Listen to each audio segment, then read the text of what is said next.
I had to go check that out. You know what I'm saying? I had to go check that out. Needless to say, I joined in church, folks. So I say all that to invite you and yours to Friends and Family Day next Sunday, lowrider contest, and Daisy Duke show. It's gonna be great. Yeah, man. What else is about me? I'm a married guy, happily married, love my wife. I think she's here. And one of the things, you know, when you're a dude, you're married, you like to joke about your wife, but I realize my wife civilized me, you know, because like it's just little things I notice in everyday life. Like a couple of days ago, I was looking for some underwear, and I thought she had threw them out, and I was really mad about it. But then, being honest between y'all, full disclosure, if she had threw them out, she within her rights, because I bought these drawers in like 2011 or 2012. Or whenever year it was big, I don't know, you know what I'm saying, one of them years. So y'all probably wonder, well, why are you mad about the drawers? Are your favorite drawers? No, I was just mad because I immediately thought, God damn it, now I gotta buy some new drawers, or I gotta do a Joseph Randall and steal some. So I asked her, I was like, babe, what you do with my drawers? And she said, oh, I just folded them and put them in another drawer. And at that moment, I felt bad about myself because it made me realize how much of a savage I would be if I wasn't married. Because if worse came to worse, I'm not gonna lie to y'all, I'd be wearing a dish towel as underwear. It's serious. Like right now, if I wasn't married, under these Levi's would be a dish towel. Like, I'm serious. You know, another reason I know my wife civilized me, the other day, she purchased a shower curtain liner. And I was about to get mad about it, but then I looked as she took the old one out, and I realized the shower curtain liner probably shouldn't be the same color as someone that Donald Trump wanted to deport, y'all. All right, that's my time. I'm your host again, Alvin Newsom. Y'all are fun. I like y'all. Be gentle. We trying out stuff. Good comics here. Showing some love. And the first comic coming to the stage, very good friend of mine, very funny lady. Give it up for Carrie Smith.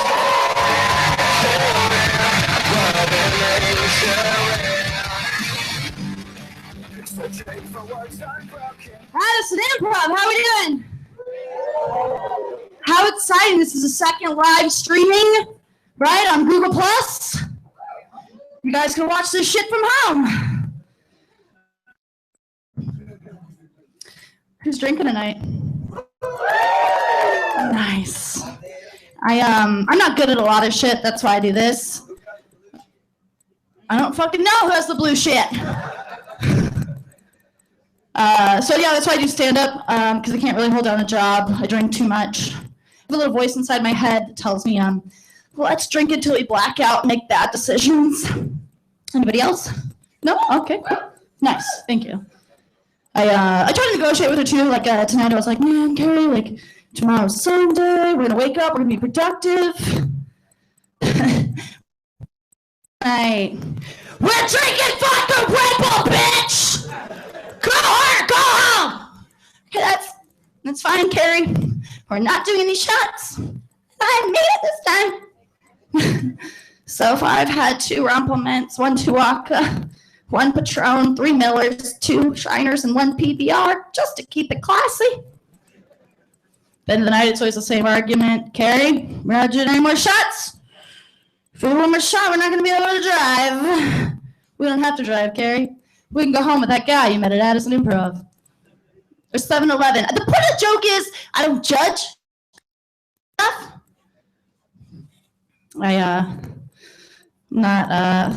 I'm not really great at making friends with girls. I love women. Well, like, y'all love women. I like women. But I have a really hard time. I haven't really made friends like tight, gotten tight with a girl since middle school.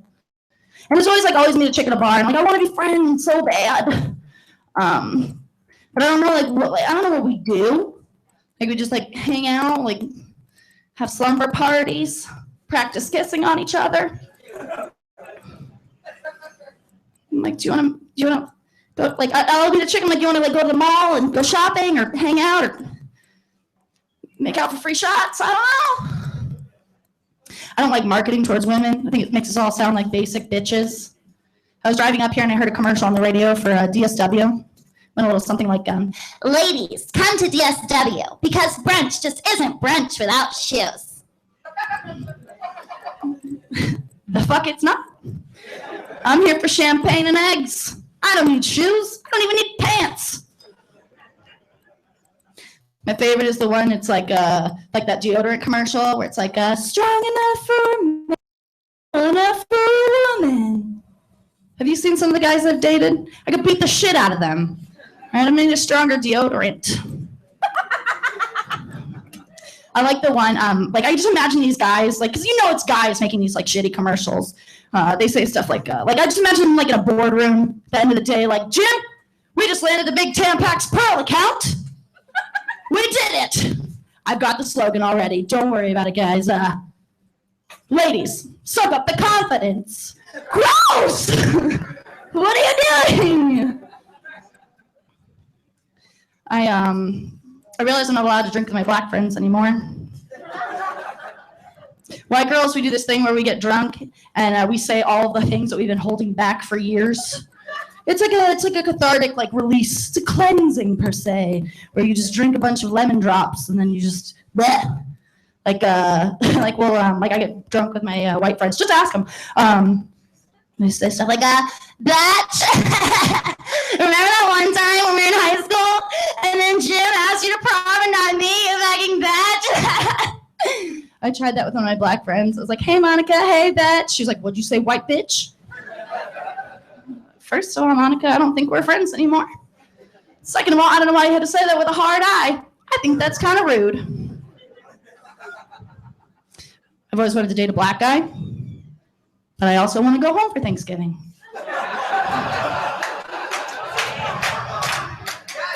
That white girl clapped so hard. It was so awkward. Here's the thing, black guys expect, the Becky. They expect head! Yes! You dirty whore! You dirty old whore! I like her. That's my friend, by the way. I brought her. Just kidding. But we will be. They do! But, that's not gonna happen. Look how small my mouth is. Okay? I would look like the Joker afterwards. That would be like trying to shove a king-size Snickers through a Fruit Loop. And what I mean is delicious. I'm just kidding, guys. All dicks taste the same.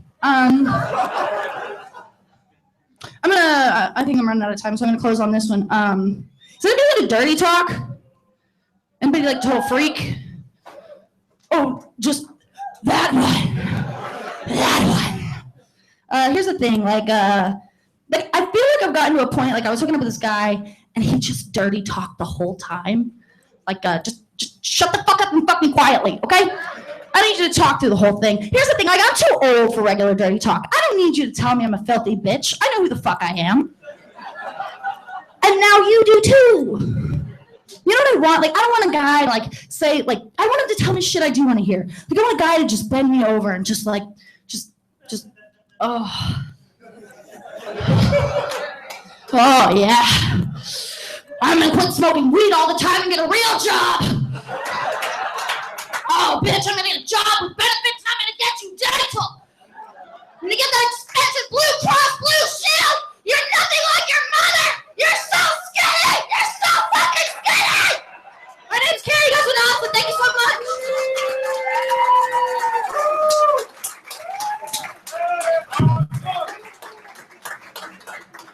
One time for Carrie, y'all. She brought it.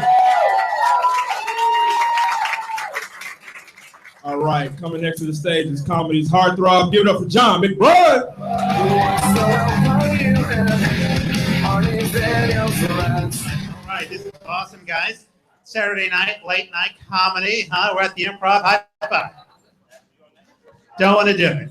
Okay, that's all right. I get it. Normally when people high five, they're celebrating something cool that just happened. When I do it, she's like, he wants to touch me. I know this is not what's happening, guys.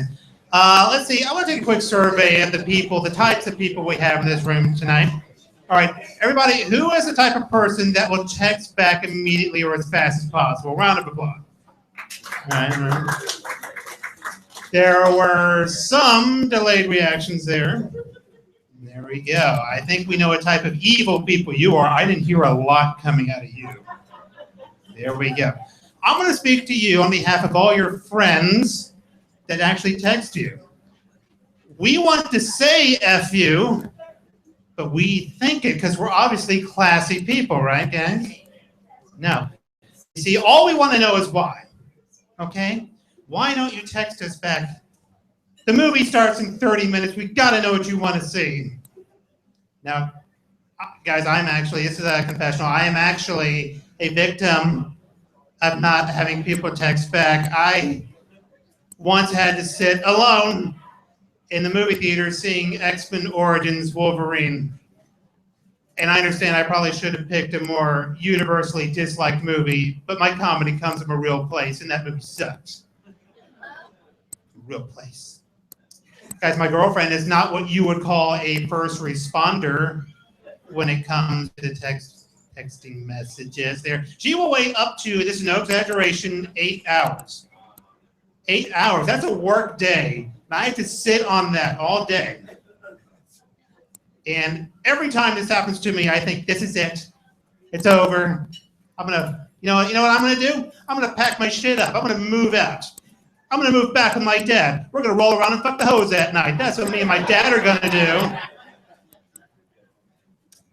Then, right as I'm about to press send on my scathing draft I've just composed, she sends me one of those emoticons or emoji things with the hearts for the eyes and is all smiling. The next day I'm shopping for rings. You know what I mean? Every single time this works on me. Now, guys, I want to let you in on a little secret here. You know the old Carol Burnett show? She had this little signal. When she would tug at her ear, that meant she's telling someone that she loves them, right? Well, my girlfriend's watching the live stream thing we're doing tonight, and I'll just go ahead and let you all in on our secret little message, okay? This is for you. I love you, baby. Hope she's watching. Hope she caught that.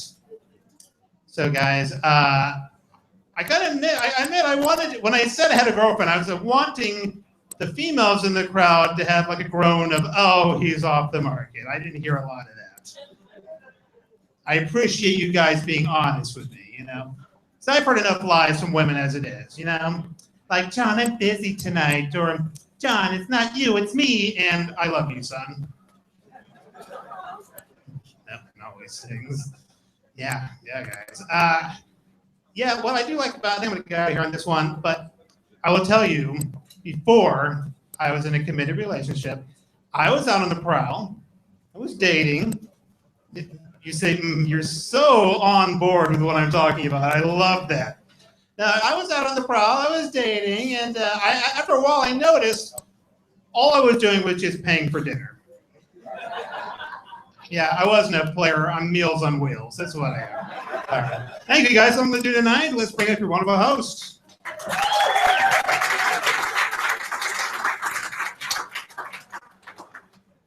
A few more hand claps for John, everybody. All right, coming next stage is a very funny comedian. His DVD, Funny from A to Z, is coming out later this month. Give it up for Alfred Kanger. We'll never let you down, or break you just to fit you in with the crowd. Y'all keep it going for Owen. How's everybody doing? I know we are packed in this motherfucker, ain't we? You know, we could have done this shit in my minivan. I mean, they woke me up for this shit. But I'm glad to be here, though, man. I'm glad to be here. Glad to see y'all black people sitting up front. Things have changed. White people in the back, I love it. Where my old school hip hoppers at? Where my old school hip hoppers? Make some noise if you're old school hip hop. Yes. I'm 35 years old. I can't stand some of this shit they play on the radio, talking about watch me whip and watch me. The nigga, I'm grown. I know how to whip. Jay-Z talking about I don't pop Molly, I rock Tom Ford. I said I can't do neither one of them something. See, I messed around and listened to that song. I like Jay-Z. I said, you know what? I'm going to go get me a pair of Tom Ford shoes because that's my dog.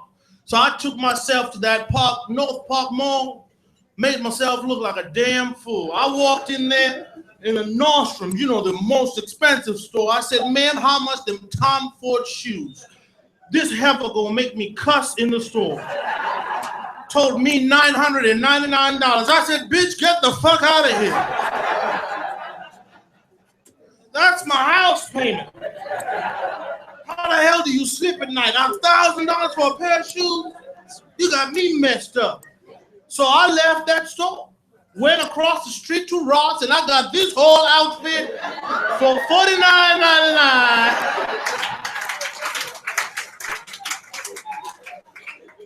And I look good at a motherfucker, yeah.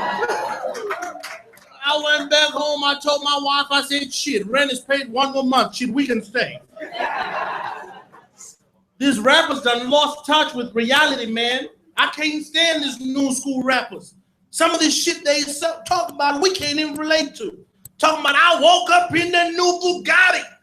Nigga, that's $1 million car. You just woke up in $1 million car.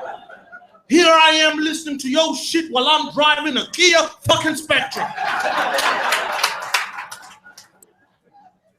Talking about you want me to buy your other album. Fuck that, I'm gonna download your shit for free. Because it sounds to me like you're doing just fine. And that's how they get us to when these rappers first come out, you know, they're real humble. You hear it on their first album. Even the lyrics are real humble. Yeah, nigga, I'm over here flicking these roaches out of my cereal. You know, I can't rap real good, but you get the idea. So we feel their pain. We're like, nah, man, I gotta support my brothers. I gotta get that album. But as soon as we get that album, guess what they do? They go on and blow that money on unnecessary shit, and then they get to talk about it on the next fucking album. Now they come out bragging. You hear it in their next songs. This $1,000 pair of shoes, you don't even know it. That's $500,000 car, you don't even know it. Nigga, I bought this shit, that's my money. Rappers, man. Okay, now that y'all done got comfortable with me, I want y'all to be relaxed. You know, let me get comfortable with y'all. My name is Alfred Kanger. Let me reintroduce myself. I am from Africa, Ebola free. Let's just get that shit out of their way right now. So I know white people start freaking out. Oh shit, he got Ebola. Let's get out of here. That shit is gone, you know. So, sir, if a little spit fly out and hit you on the forehead, don't freak out. I'm good.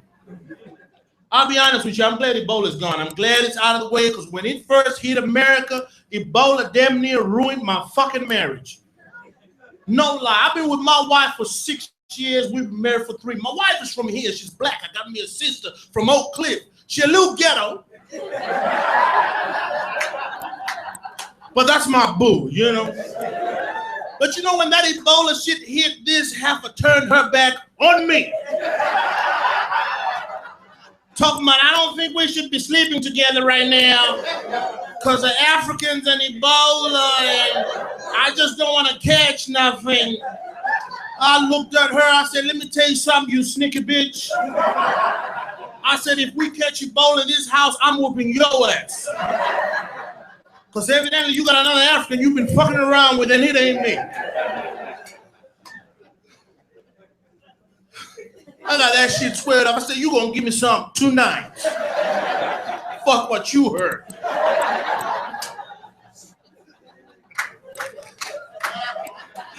But that's my baby though. So y'all don't start freaking out talking about, you know, Alfred was calling his wife a bitch. I really don't call my wife a bitch. I really don't. But she ain't here tonight. And I've been wanting to get this shit off my chest, you know, because she hurt my feelings. I don't give a fuck, yeah. I sure am glad I got this little dim light on me. I know I'm a dark motherfucker. Y'all can't even see me right now. The only time you see me when I do this. It's Fucking dim ass lights, man. I know I'm dark. I know every time I get in my car, the oil light come on. I know. I swear, man, the other day, the police gonna pull me over. Talking about I got too much tint on my vehicle. Ma'am, I was walking. I said, ain't this just about a bitch? All right, I'm gonna give y'all one more before I get out of here. Y'all drinking? Y'all better drink, because the more you drink, the funnier this shit gets. I'm telling you. I've had to slow down though with my extracurricular activities, man. I don't drink like I used to. And I definitely don't smoke weed like I used to.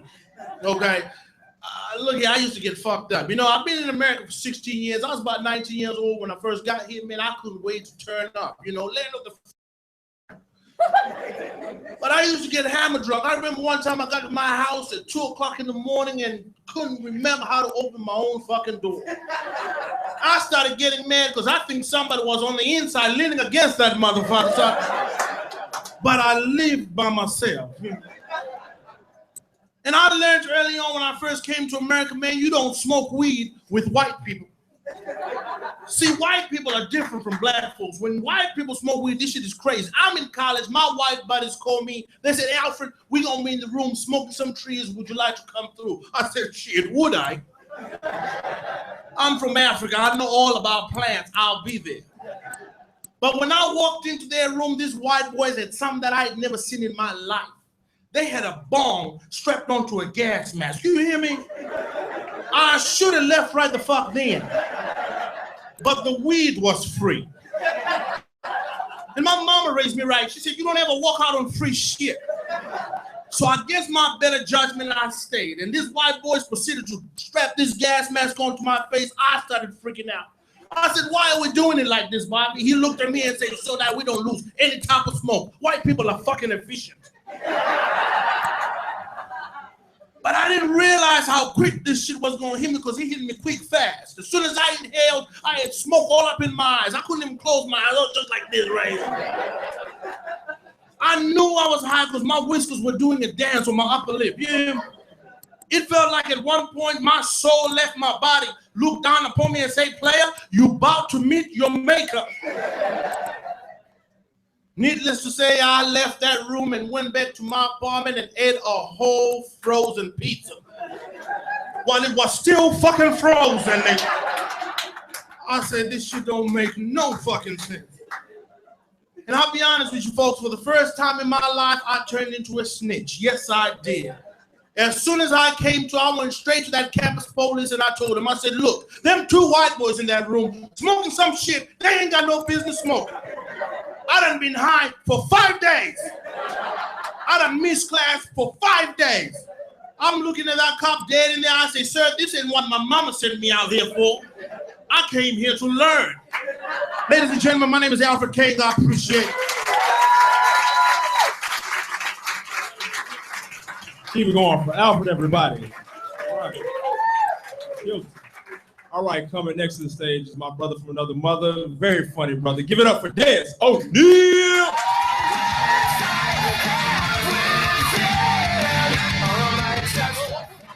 What up, what up? How y'all doing? That's good, man. I'm gonna tell y'all a little something about myself. I'm from Dallas. I'm single, you know. It's the reason why I'm single though, women. I'm cheap as hell. For real. Like for real, and it seems like all women want to do is just go out on dates and just spend my money, spend my gas, and they say we spending time. No, that's spending my money, my gas. I know what that is. It got to the point I wanted to downgrade and find me like a nice, cute chick on house arrest. You know what I'm saying?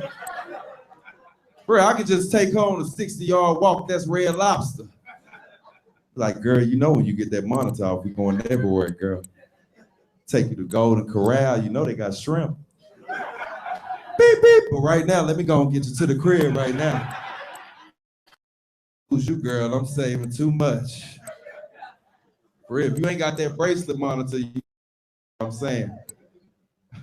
But I will go out to eat sometime. Don't get me wrong, I'm not that cheap, you know, but I like to go to the nice neighborhoods because I heard safe names. You know, I heard names with degrees like Sebastian, party of two, Sebastian, party of two. Connor, party of 4, Connor. I feel safe. I'm comfortable. You know, Connor ain't gonna whoop my ass in nothing but Yu-Gi-Oh! That's the only thing Connor gonna whoop my ass in. But I went to this ghetto ratchet ass Applebee's in my neighborhood and I was hearing different names. I was hearing names like Trey Killer 7, party of 2, Trey Killer, empty out the clip, party of 4, empty out the clip. I had to get my black ass up out of there, man. Told my waitress, hey, let me go and get a to-go box for these chicken strips. Go and get the hell up out of here. I like older women. Any cougars in here? Any cougars? All right now. All right, shit. I like cougars, man. Any cougars in here looking for a brother with a good heart rate and a good blood pressure? Holla at your boy. I like cougars. She promoting herself right here. She said, okay, shit. I like cougars because you get more out of them, man. You do good with a cougar, she'll take care of you. She'll send you home with a to-go plate. You know what I'm saying? You know what I'm talking about? With some macaroni, cheese, neck bones, yams, cabbage. You feel like you leaving Luby's or some shit. Like, thank you, Miss Gladys, for the hot plate. So appreciate it. I love you too, Miss Gladys. These goddamn young girls can't even cook hamburger helper. Like, damn, Lucretia, you can't read the back of the box, baby? This is some crunchy, soggy ass hamburger helper. You know, I'm gonna go to Sister Gladys' house, see what she doing. I'll be right back. Sister Gladys need help moving her couch. I'll be right back. Don't think like older women born in the bedroom. I'm just gonna chill over here with you, see how you doing over here. You know what I'm saying? They not born at all, man. Matter of fact, they will school your ass. They be pulling out moves out the history book. Like, boy, this right here called the washing machine, boy. Your young ass don't know nothing. We used to do this in 78. Like, oh, what you call it? The washing machine, Miss Gladys? Well, shit, you finna get a full load in this motherfucker. That's what you finna get. Finna beat these yams up, goddammit. Nah, but holler at me after the show. Don't keep it real with you. Kids, oh, you got the bands? Oh, shit, Miss Gladys balling. Shit. That 401k paid off, huh? I see. You smoke? You smoke weed? Okay, you smoke? No? Where the weed smokers at? Any weed smokers in here? Man, I feel like Texas, they need to legalize that shit, man, because I'm finna move to Denver. Because out there, that's a part of their culture out there. They don't give a damn, man. You can smoke a blunt while giving a statement to the police out there. They be like, so how tall was the guy? Shit, he wasn't taller than me, I tell you that. Yeah, he was like 5'11", 5'12", somewhere in there. How much he weighed? Shit, man, I didn't pick the nigga up or nothing like that. You know what I'm saying? I just seen him, man. I'm a witness. I ain't no scale or no shit like that. I'm just a witness. They probably got way better weed dealers too, because I keep meeting some lazy ass dudes out here, man. It's one dude gonna tell me he closed at 8:30. He don't sell on Sundays. I'm like, nigga, is you Chick-fil-A? What the fuck do you mean? Real. Any Mexicans in here, man? I got a few Mexican friends, man. My one Mexican homeboy, he got this one word he say to irritate the hell out of me, and it's called more better. That's one word to him, more better. I remember he called me because he had a new job. He's like, yes, I got a new job, man. They treat me so much more better, man. Yeah, they give me way more better hours, way more better pay. They just treat me so much way more better. I'm like, Jose, I'm gonna have to get you some hooked on phonics so So you can talk a little more better. I don't know how you got the job talking like that. I work with a lot of African people too, man. I learned something about African people, man. They hate when you can't understand them. They act like it's your fault. They got this broken ass English and shit. It's not my fault, you know what I'm saying? This African dude came up to me at my job. He was like, Des, have you seen the new elephant that's up the street? Have you seen it? Like, no. I never seen the elephant nest up in my life. Where the hell you see that? He was like, no, it is a brand new elephant nest up the street. It's brand new. I'm like, man, I didn't even know a nest can hold a motherfucking elephant, man. I'm gonna have to watch Discovery Channel. He was like, no. It is a brand new LA Fitness up the street. I was like, oh, the gym. Man, you combine the words together. They don't do that, man. It's periods. You're supposed to pause. Don't get mad at me and say, no, I said elephant nest. You say I said elephant. I'm like, hey, you saying the same shit, Ramadan. Not gonna argue with you. I was here before you, okay? That's my time. I appreciate that.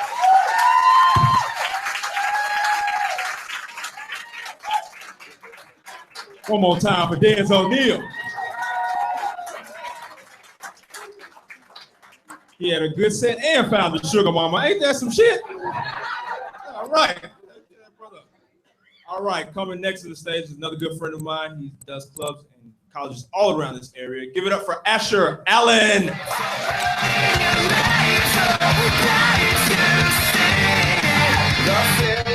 right, keep it going for your host. Keep it going for Dez. Tearing it up. That's what I'm talking about. Y'all doing good? Y'all in a good mood? Make some noise for me, yeah? I like it. I'm in a fantastic mood because I got laid. Like by a girl, too. It was awesome. Like so much fun. I don't know if any of y'all aren't trying it for some reason, but go ahead and try it out. It's badass. Honestly, you're going to love it.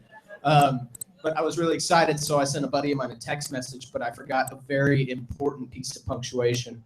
The text I meant to send was, man, comma, sex is awesome. So the thing about punctuation, it's important. Don't screw it up. My buddy wouldn't let it go, though. Every time he saw me, he's like, hey, man sex, right? Yeah. So I got him back because I had figured out the best joke you can ever play on a married guy. What you do is when your buddy's out of the room, you grab his phone, erase your number out of it, and then from your phone, text him with, I'm pregnant, we need to talk. Right around dinner time is the best time. It's fun for the whole family. Try it out. Take it with you. Ruin a marriage this weekend. Be somebody. They'll remember. My family's on my case because I never got married. Like my grandma especially. It's weird because I have a weird family. My grandma's one of those old school racists. And she said something not too cool about the girl I was dating, so I went over to program her cable and made BET the only channel she could watch. She was pissed. She told my mom, and I quote, she was madder than a Jap. I had never heard that before. That's like one of those old-timey racial slurs that people don't use anymore. I got two brothers. They're badass. My youngest brother is severely dyslexic, which basically means he just can't read worth a shit. Like he uses a crutch, like dude won't do the dishes because he can't read. And like you ask me to go get beer, he's like, I'm dyslexic. Man, I didn't ask you to spell Budweiser. You just go get some. Be real easy. Like when he starts acting like that, I like to send him text messages with no spaces. And I can almost hear his brain exploding on the other end. And it does. My other brother is hilarious. He's the funniest person I ever met. Like y'all remember when the rapture was supposed to be happening? Like people thought everyone was going to disappear and go straight to heaven. Me and my brother went to bookstores and left empty sets of clothes all over the place. And we took a pair of baby shoes and filled them with dry ice so it would look like a disappearing baby. Left that shit at the mall. That, folks, how you get banned from Build-A-Bear. Lifetime ban, too. They're not even screwing around. Like, if you see him, call the cops. Straight up. So, y'all gonna hear a lot of weird shit come out of my mouth here in the next couple minutes because I love drugs. Like not enough to go get a job at Whole Foods or anything like that, but like I do like to get high and go into Whole Foods and start yelling, where are all the white women at? Because they're there. They're all there. They're over by the cheese. You can buy that's why they look like that. It's like, oh man, it's weird when you hang out with drug people. You just hear all sorts of stupid shit, like people talking about Human Centipede, the musical. I'm like, nah, I don't want to hear. Like my buddy is always trying to convince me that pot isn't even really a drug. I was like, man, you can't tell me that after I just watched you repark your car 4 times. Like, I was so high one time, I bought the website name christianpringle.com. Then forgot what I was going to do with it. Like, just completely, like, I was going to make chips for 1 billion Christians and shit. Like, that was my business plan.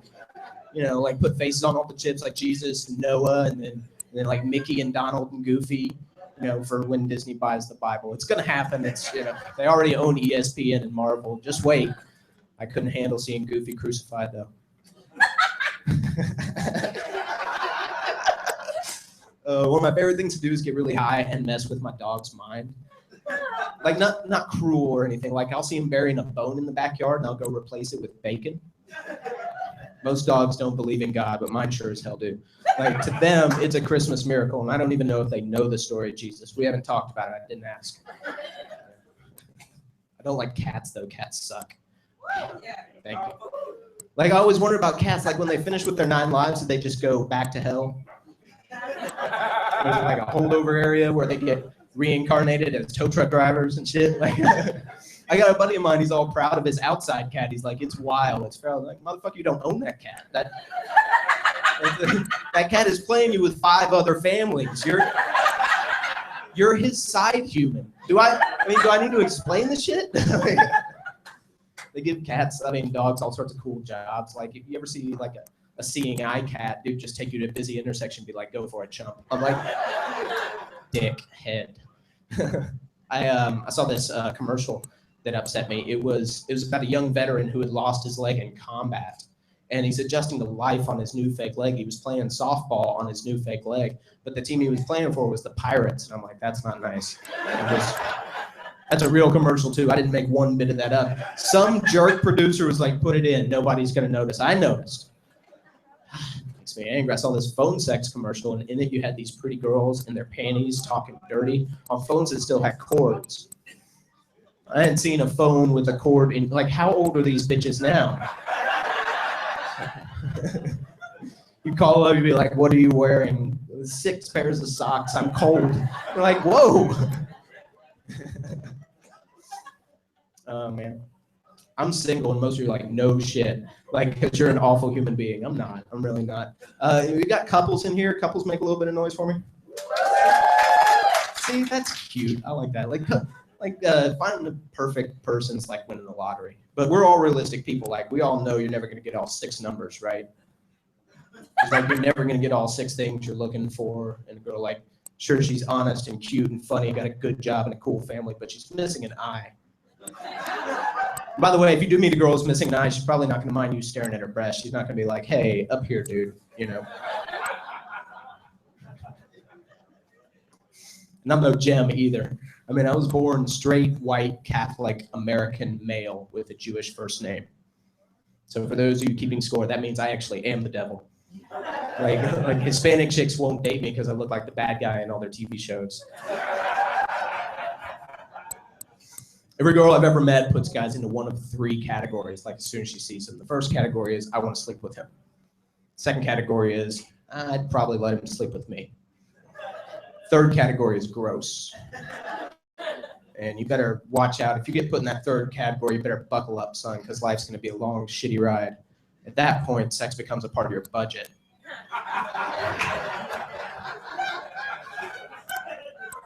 Saw a sign language fight. I'm going to repeat that shit so it sinks in just a little bit. Like, I saw a sign language fight. Like, they don't prepare you for that in community college. You know, like, this couple was going at it, something fierce, like to the point where the grunt started coming, like, I'm like, whoa. Not doing this today. Not today. Too high for this. Like, in the middle of this fight, this girl turns to her deaf boyfriend. She was not deaf. Turns to her deaf boyfriend, does the Jay-Z, go on, brush your shoulders off thing. And he's sitting there, he's like, I don't understand. She's like, it's from a song, but you probably haven't heard it.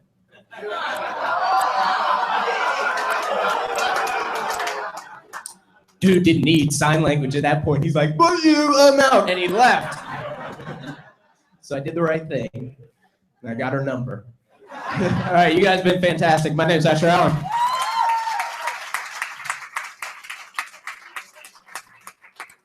few more hand claps for Asher. He's gonna need them because he's going to hell for that last joke. So, all right, coming next to the stage, this guy may or may not be the voice of McGruff the Crime Dog. Give it up for Mike O'Donnell.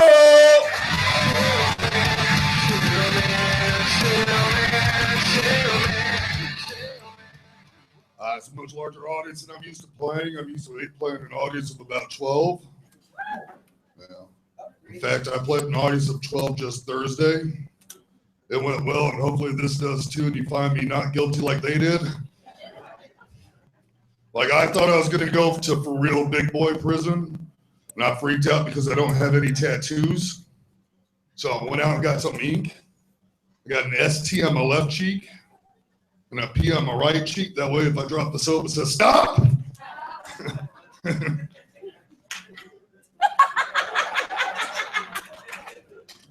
could get an M on each cheek and do cartwheels and say, wow, Mom. I don't understand how come every psychiatrist I see has the same last name. Dr. Court appointed. It's a weird name. I realized today that when I got out of the shower, my hair falls just the right way. It looks like I have the Mr. Pringles guy on my forehead. Like, I'm not evil, but my forehead is.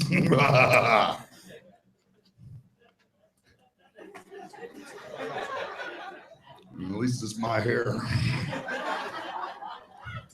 Trying to weave together a joke here. I'll get there. Like, I woke up the other day, my hair was actually tying a woman to the railroad tracks.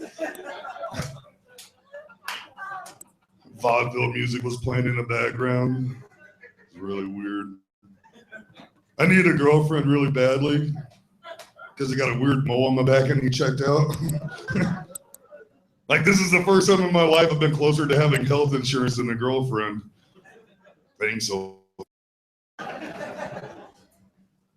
I actually had to break up with my ex-girlfriend because she kept calling me little nicknames in public like Sugar and Sweetie, but as soon as we get home, she just called me a diabetic asshole. She said I was like Christopher Columbus in bed. If I discovered anything, it was by accident. I know. That was the day I found out that you can't get swimmer's ear from crying yourself to sleep. My doctor told me I need to lose some weight, and I'm like, no shit, I got a double chin on the back of my neck. I took him seriously, though. I went out and bought a stationary bike. It's a regular bike. It just hasn't moved in 3 years now. It's very stationary. It's like it's hard for guys my size to fly, so I like to drive everywhere. And when you drive, you get to see shit that you'd never see if you flew. Like, I drove to New York City and back last month, and I saw a titty bar in the same building as a ballet company, right? Talk about the shortest walk in history when your dreams shatter. Just 5 steps away. But I started thinking about it. Ballerinas and strippers actually have a lot in common. They use a pole. They use a pole. They have tutus. They have tattoos. They get tendinitis. They have hepatitis. Speaking of hepatitis, had a date last night. Took her out to a pizza joint because I'm a classy guy. Like, I'm so classy, I'll make sure I chug my beer so she has an ashtray. That's class. So I ordered a meat lover's pizza, and the waitress asked what she wants. She goes, oh, just put bell pepper on my half. I would rather a woman give me a handy for a half an hour, take me up to the room, and I realize that she has a bigger Adam's apple than I do, than for her to tell me I'm only going to have that fucking pizza. I love pizza. I use my pizza delivery guy as my case of emergency contact on my phone. All right, that's nice. So sick and tired of seeing bumper stickers that say Jesus saves. Well, no shit, of course he does. He's Jewish. I'm sure he has a very nice portfolio. All right. So it's a nice way. All right, I got one more. I'll wrap it up off of this one. I had to quit money and it's working because now I can afford to do 2 8-balls every week. That's not how it's supposed to work. Like, I actually smoke so much weed that I can't remember shit. So, like, every time I leave my apartment, I have to sing a song to myself. It goes like this. It goes, hat, wallet, keys, and phone, keys, and phone. Hat, wallet, keys, and phone. I know you're laughing now. I guarantee you tomorrow you're going to go, purse, wallet, keys, and phone, keys, and phone. My version's better because you don't have to touch your toes. All right, guys, my name's Mike O'Donnell. Thank you very much. I appreciate it. Come on, hand claps for Mike. All right, coming next to the stage, I just did a show with this guy on Thursday. Very funny. Give it up for Tim Edwards.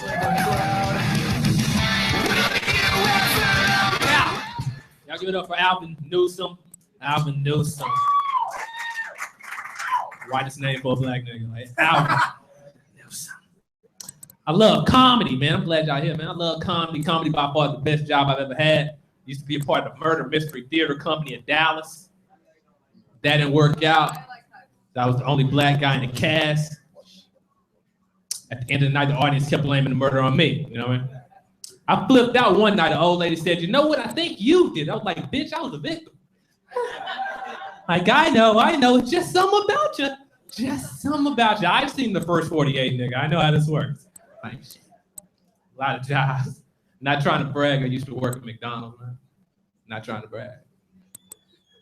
At McDonald's, I was what they referred to as a nugget technician. Nug tech, for short. One step above McGrill associate, one step below McFlurry engineer. Hated my job at McDonald's, man. Had a manager that took his job way too seriously. Ate, slept, and breathed McDonald's. Which turned him into an asshole and a diabetic. Took his job so seriously, he started every word with the prefix Mac. Came into work one day, he said, "Hey, Tim, we've got a McProblem. Step into my McOffice, have a McSeat, we just have a McConversation." Started talking crazy. He said, "I've seen you talking to the female customers. I gotta tell you, if you get a girl's number while on the job, you're McFired." I looked at him and I said, McBitch. I already work at McDonald's. If I'm able to get a girl's number while working at McDonald's, I should be employed a decade, man. They just have my picture in a frame made of hash browns and sausage links, giving motivational speeches about me and shit. Like, this man right here, this man deep fried the odds, all right? This man got laid over wearing a purple shirt and pleated khakis. Change up the theme song. Ba-da-da-da-da, I'm fucking it. Give me that, you know? No one wants to do that works at McDonald's right off bat. Woman running up like, "Oh my God, can I get a McFlurry chocolate, 4 nuggets, extra dipping sauce, and a side order of minimum wage cock? And supersize it." Gotta be like, "I'm sorry, ma'am, it's 11 a.m. Stop serving cock at 3:30. Used to be very racially cynical. Used to blame white people for all my problems. I still do, but it's not as bad. Started as a kid. I hated the TV show because I was always asking myself, why aren't there any black people in the future? No minorities at all. They had a robotic nanny named Rosie. She could at least been Latino. Like all the cartoons. No minorities on the Jetsons in the future. No minorities on the Flintstones in the past. And only black people on Scooby-Doo were the Harlem Globetrotters. And that was the only time Scooby got angry, you know what I mean? Like Scooby turned into a fucking pit bull, like, ah! Jake like, zoink, Scoob the fucking racist. Hated all that shit, man. Feel like a fucking asshole wearing Air Jordans right now. Shit. Fucked up, man. Literally, the Jordan brand has caused more black death than the LAPD. But I still wear them, because I'm a fucking idiot. Like, I mean, I don't know, we still buy them. Like, I would buy any kind of Jordans, man, no matter what. They could come out with the fucking Air Zimmerman's album. And on the side of the box, it says, "Just shoot it." You know? I would buy them. They could come out with the Ku Klux Klan edition Jordan. I'd be excited when I saw somebody with them, like, "Oh my God, bro. Oh my God, nigga. Are those the Air KKKs, dude? Oh my God, the segregation edition, son. I like how the black and white on different sides. Oh my God. Yo, it said the jump, man. They got the hangman. Oh my God, dude. How much that set you back? You know, 100, 200 years. Message in that joke. I'm trying to become a home owner. It's weird because all the homes I look at, like they're too expensive. I see the show on TV. It's called Hot on Homes, Dallas edition. Showcase all expensive homes. This is how it starts off, energetic white lady. Like, hi. My name is Randa. Randa M. Caucasian. Today we're showcasing a lovely $2.5 million manor located in the lovely Plano area, equipped with all the amenities such as the state-of-the-art security system, you know, to keep the riffraff out. And by riffraff, you know what we mean. We mean blacks and Mexicans. So if you ever hear K Pasa, you better believe Alicia. At my price range. Need something I can afford, you know? Like Hot on Homes, Oak Cliff edition. Same situation, another dude. Like, hi, my name is Fitz. Fitz description. Today we're showcasing the lovely $2.5 thousand manor located on the sunny side of Pleasant Grove. Equipped with all the amenities such as a stash spot, a stove, and a Nintendo 64. Everything you need to turn this trap house into a trap home. I'm dating now, man. I'm dating older women. Yeah, that's right. Because younger women have a disease called hope. Very destructive to what I try to do in relationships. You know, seeing the young women, they want the perfect man. Guy with looks, personality, sense of humor, not gay. You're not gonna find a Superman anywhere, you know? Look how long Aretha Franklin was single and she only wanted respect, you know? And just a little bit, yeah? I'm gonna get out on this. I'm dating women now, man. I used to be attracted to one thing. The thing was hoes.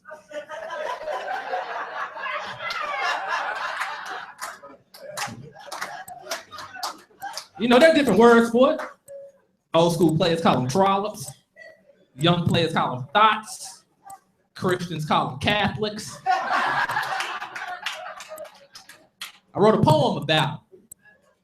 It's written in the vein of Maya Angelou's Still I Rise, dedicated to all the men who aren't shit still get women.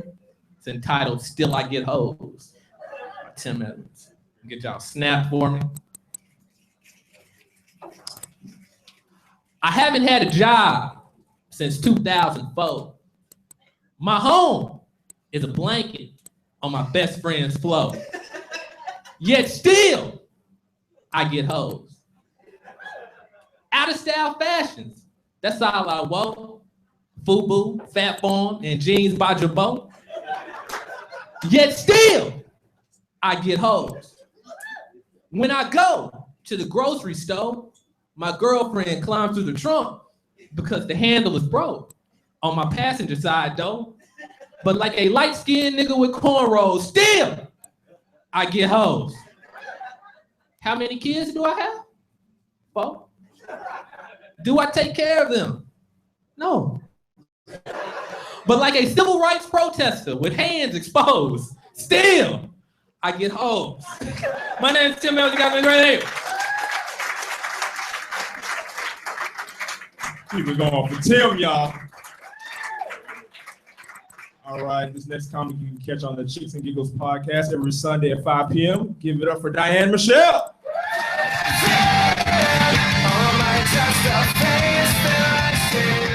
How's it going? Tangled up here. It's past my bedtime. I'm sorry, y'all. Thank you for staying here, though. Y'all still drinking? Still feeling good? Yeah? Yeah, y'all are getting drunk right now. I can feel it. Nice. So I'm excited. I just celebrated my 29th birthday.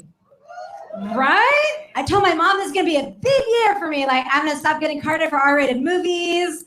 And she was like, Mija, that's fine, but you got to stop dressing like a 12-year-old boy. So, no, I love my mom. We have a good relationship. More like a love-hate relationship. I love her and she hates me. But I have her saved in my phone as oh crap.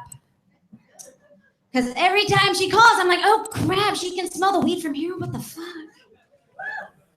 My one weed smoker that's left, excellent. All the other ones went home, they had the munchies. Gotta feed the munchies, right? No, what's that? Oh yeah, okay, you're feeling good, I like you. Things are green now. No, but yeah, I really do. I like my mom, but she's getting to that age now where she's really sensitive about her age. You know, like she hates it whenever I tell people that she's 68. Probably because she's 62, but it's all the same to me after a while, right? So yeah, I'm 29 and I've been out of college for a while, but I used to do this thing back then called snorting drugs, and I found my 3 coke buddies. Excellent. Yeah. Now, you know you have a cocaine problem whenever you get bored snorting lines, so you end up like spelling words and snorting whole letters instead, right? Hey, so many lines. Okay, that was a hard joke to laugh at. I get it. No, I was actually asked out that way one time though. This guy, he spelled out, "Will you be my GF?" Snort, yes, no, maybe. So I snorted no and maybe, because that's what a cokehead does. She knows a few cokeheads apparently. There you go. Speaking of cokeheads, so I'm really upset at myself. My best friend just went vegan, or I'm sorry, my ex-best friend just went vegan. And so by default, that means I kind of had to go vegan. And that sucks because like the other day I had my first vegan pizza. Also the other day I had my last vegan pizza. And like, she got really offended whenever I said I didn't like it. She was like, oh my God, Diane, I can't believe that you don't pay more attention to what you put in your box. Well, I'll be right back. I'm gonna go to the bathroom and snort some blow now. But I don't get vegan pizza. Like, I didn't know that pizza could come with like fake meat and fake cheese. Like, I didn't know that pizza was allowed to like physically off. But that's what it did. It just reminds me of something that they stole from like the wax museum. And it tasted like that too, and it pisses me off. I'm sorry if I'm spitting on you. I don't have Ebola, we're good. But I don't know, to me, eating vegan pizza is like eating real pizza, but with a condom on your tongue. Like the sensation's gone, but you know something's happening there, right? Yeah? All right. That's fine. Pascal's bedtime too, I see. This lady's falling asleep on his arm. She doesn't even know what to do anymore. We'll pick this up a little bit. So I don't like to drink and do drugs anymore at the same time. Because the last time I did that, I caught on fire. Oh, so y'all laugh at that. Okay, I see how it is now. Yeah, I'm a burn survivor, and I was at a bonfire, and I don't know. I guess at the age of 26, I became that friend that you don't want to take to a bonfire. And that's a really sad thing, but it's true. And yeah, you know, the surprising thing that we learned that night when a Mexican catches on fire, it doesn't smell like fajitas. Just like cocaine and alcohol, you know? Some of y'all could use some cocaine right now is what I'm trying to say. That's why I keep bringing it up, all right? Laughing it up a little bit. Where's it at? Not in here, not in the improv, sir. You are one sharp tack. But you look good. But yeah, so I've been spending a lot of time with my mama lately because she's 68 or whatever. And she's been watching a lot of Nancy Grace. I cannot stand that chick. Like, hello, I'm Nancy Grace, and I think it's all right to talk like this and spread my nonsense on national TV. Okay. And then this is my favorite part. She was in the news recently. She's against the legalization of marijuana. Have you guys heard about this? Yeah, one of her reasons was, well, if we let adults use the marijuana, then the babies will smoke the pot. Okay, by that logic, we shouldn't eat solid food. We shouldn't drink alcohol. We shouldn't watch HBO after dark. We definitely shouldn't watch the Nancy Grace show. We can't have a whole generation of babies going around thinking, it's all right to talk like this. All right, that was going to be my closer, but now I have to do something else. Because I got one, and that was it. All right, hey, any golf fans here? Yeah. I don't believe you, but that's fine. Thank you for going with it. Yeah, there's a new golfer in town. I hear he wears 2 pairs of pants whenever he plays. I hear it's in case he gets a hole-in-one, though. All right, right, my name is Diane Michelle. That's gonna do it for me. Thank you guys for staying awake. Keep going for Diane, y'all.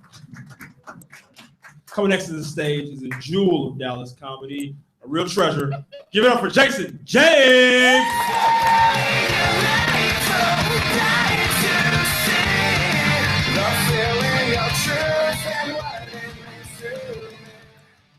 A jewel. I look like a dumpster fire.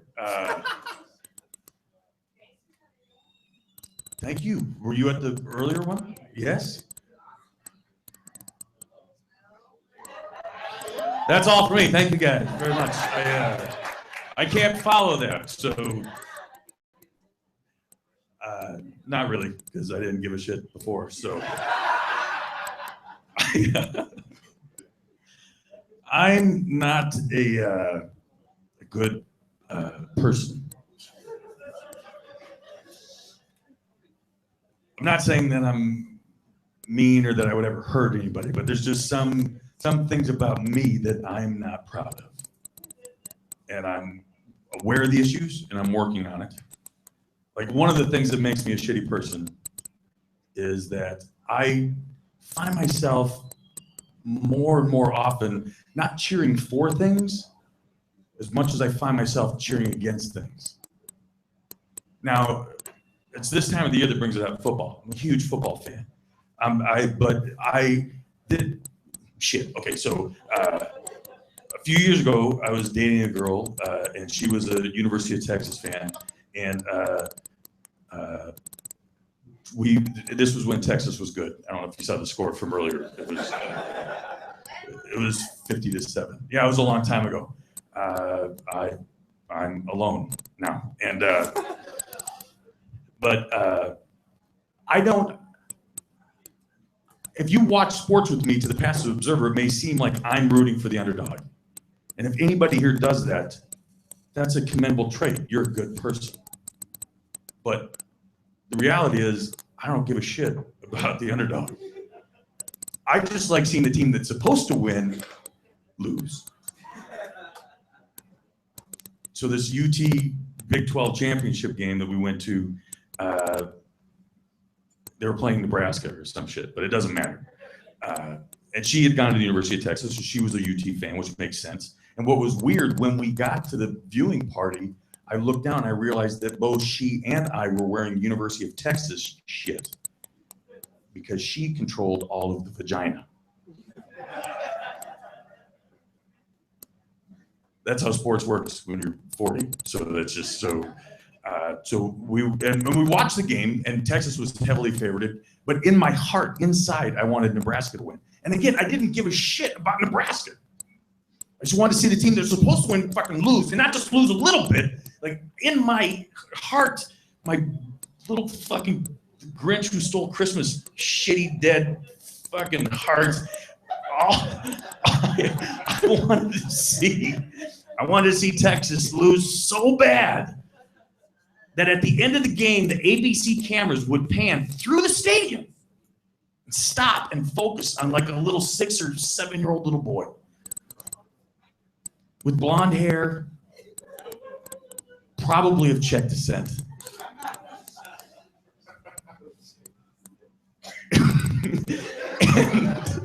and he's crying because his beloved Longhorns had lost.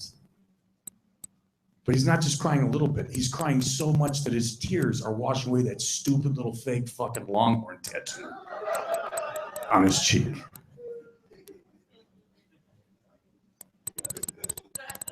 That's the type of shit that makes me feel warm inside, you guys. Like that feeling you get when you see a skateboarder fall down where you're like,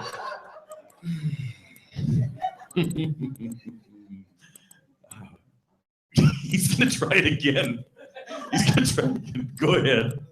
I'm sure you're not gonna nut yourself on the railing this time. Go ahead. I don't want those thoughts in my head. That's not a happy fucking place. And what's stupid is it's working against myself, especially in that type of scenario. Because you know what I like more than seeing the team that's supposed to win lose? Getting laid. So I should have wanted Texas to win because there was a direct correlation, an XY axis to when she's happy and I had sex. So I should have wanted Texas, but no, fucking dumb. I don't want those. I have a bad habit of finding joy in scenarios that, like, healthy, well-adjusted people would typically consider to be a tragedy. Now, let me explain. There are such things as tragedy, and they're horrible. But I'm saying how, as a society, it seems like we hijack words, and tragedy is one of them that just fucking pisses me off.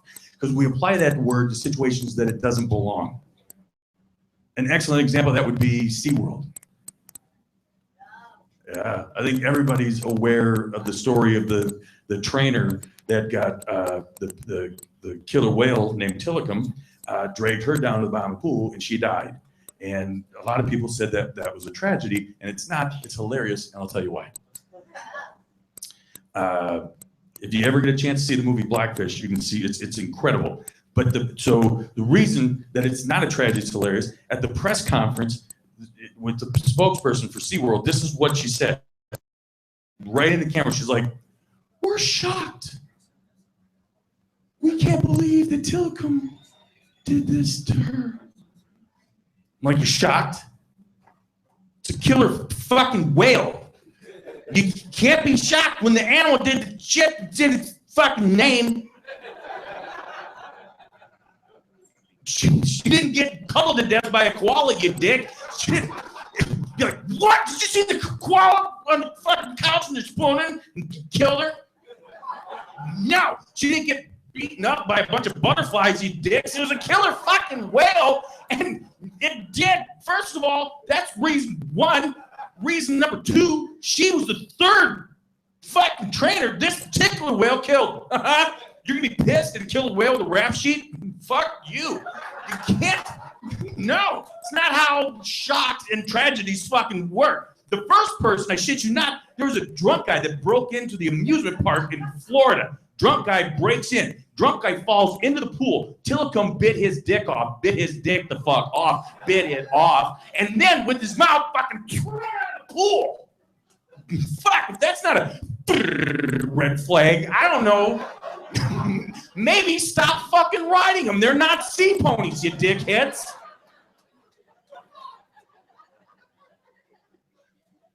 And again, this where I find joy is when I found out it's back in the show. Ha ha! Woo! Woo! I want to find the trainer and be like, you? Fuck, we're just gonna call you 4. Go ahead and get in the pool, stupid. You're next. Don't even put the fish, maybe put it in your mouth or right here. Put the fish right here and jump in the pool, and then we're going to set up a Craigslist ad we're just going to call it position 5. And you guys are amazing. Thank you guys very much for coming out and hanging out with us.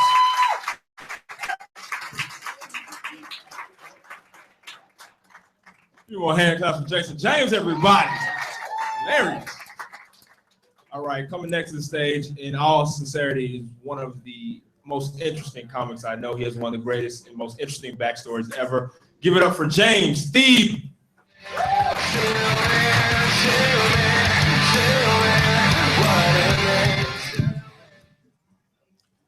All right, we are moving more gentlemen there. Oh yeah. I got a question for you. Have you guys ever watched an African comedian? Forget Alfred Kanger, he's not African. Because he sounded almost the same like Tim Edwards, right? I was wondering what country he's from, because maybe it's the country that Sarah Palin used to see from her backyard, very close to here.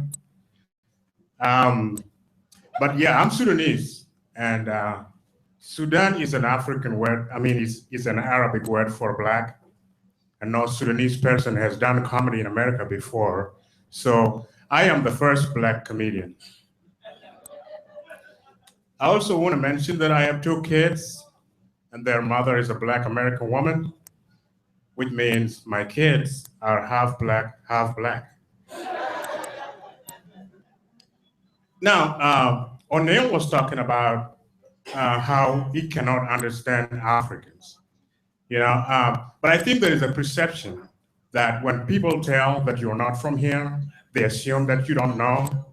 But I do know, you know, and I'm in the same situation. I could go to McDonald's or Walmart, and I can say something as simple as fried chicken. And they ignore that totally and come back and say, what? And I would have to say the same thing again. And every time I say the same thing twice, they understand it. And I don't want to be repeating myself. So I have decided that I will be saying things wrong the first time and then say them right the second time. And I started at Pizza Hut. I came in there, I said, hey, give me some pepperoni pizza.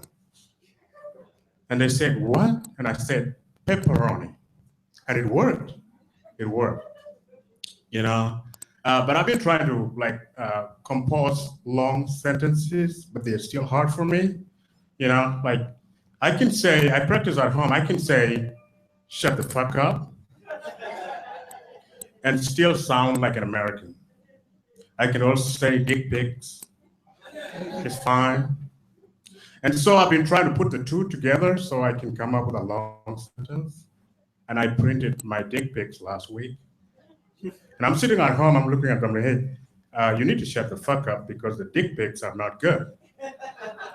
But it's too long, you know? At this point, the only long sentence I can say in perfect American accent is, don't tase me, bro. That's it, you know? And sometimes I say it before I could say the right thing. For example, I stopped at 7-Eleven on my way here tonight. And I walk up to the cashier and said, do not tase me, bro. And she was like, what?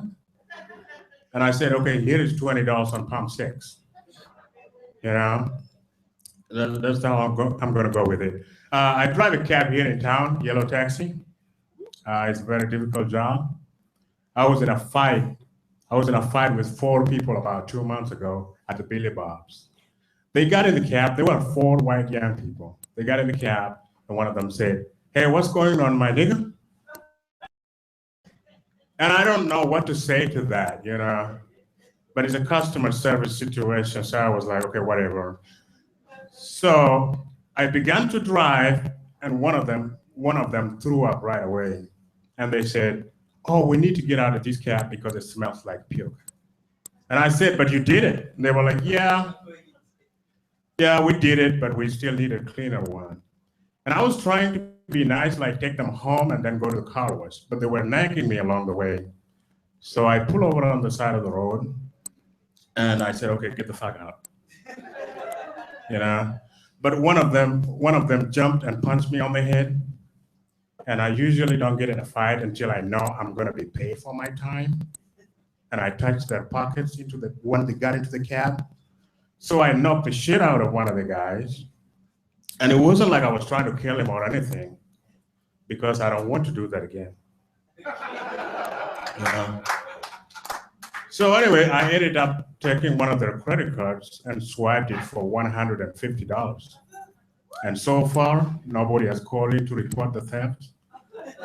So I'm still a good guy. Thank you so much. That's my time tonight.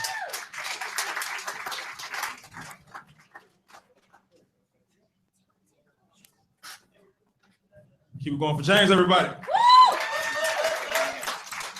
All right, this next comic coming to the stage can only be described as elfish. Give it up for Wesley Moon.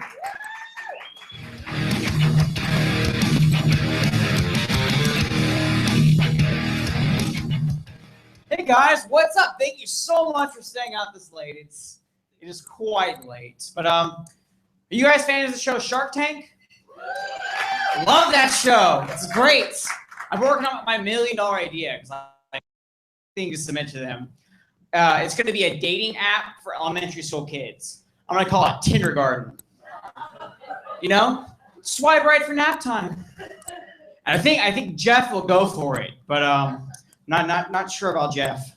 But in my dating life, I'm very picky, you know. I want to date a girl with a lazy eye.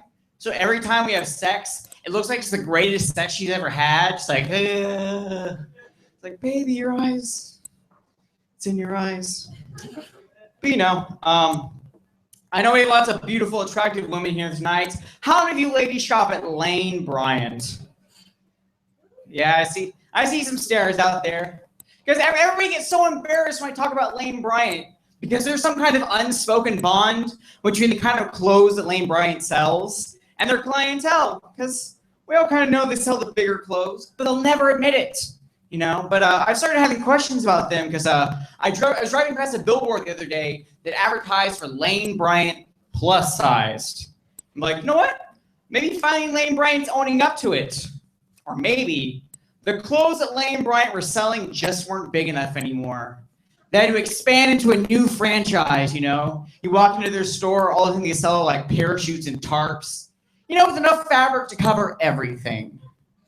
But I can't judge. I don't want to body shame anybody because I've gained a little weight in the past year. You know, I used to be a really skinny guy. Now I'm kind of packing it on a little bit. But I'm starting to realize things about gaining a little bit of weight. It's like I need to start putting deodorant on places I didn't used to before, or else, like when I take off my shirt, it's like I'm unpopping it like a can of biscuits. It's just white and sticky, and no one wants to mess with that. It's gross, but I watch a lot of daytime TV. My favorite, by far, top notch, is Steve Harvey. I love that guy so much, and my favorite thing is him hosting Family Feud because he just can't believe anything that comes out of people's mouths. It's his job to listen to these people, and he just can't believe it. Like, all right. Top 5 answers to the board. Name 5 things you don't want to see pull out on a first date. And this little old lady, 85 years old, will get up to the microphone, shrivelly, frail arms, just be like, well, Steve, penis. And Steve cannot react. I mean, he kind of stumbles around a little bit, like he just took a big shot of Jack, just like, oh. It physically exhausts him. He's like, oh. Steve knows what's coming next. He knows. He's like, oh. Show me penis. And it's up there. No one wants to see that on a first date. Oh, man. But, you know, it is what it is. I don't know if you guys, but terrorism kind of scares the crap out of me. I don't know if it affects you guys as much as me, but Homeland lately. Now, if you haven't seen the show, it's basically about this story about this white guy with red hair and freckles, war hero, who turns out to be a terrorist, full-blown terrorist. And like, it makes me really paranoid to think about it. But like, it's easy for me just to write it off. You know, this is just a show. But some things have happened recently that make me like not so easy about it. Because a while back, I don't know if you guys saw this story, but 3 15-year-old white girls from Denver, Colorado, were intercepted in a plane from Denver to Germany trying to join ISIS. Yes, the Islamic militant organization ISIS. This just blows my mind. Like, really, what does ISIS have to offer 3 white 15-year-old girls from Denver, Colorado? It's like, oh yes, if you join ISIS, you'll get top-notch military training. You'll be fighting for the best cause imaginable. And 2 free Taylor Swift tickets. Ah! Thank you very much, guys. I'm Wesley Moon.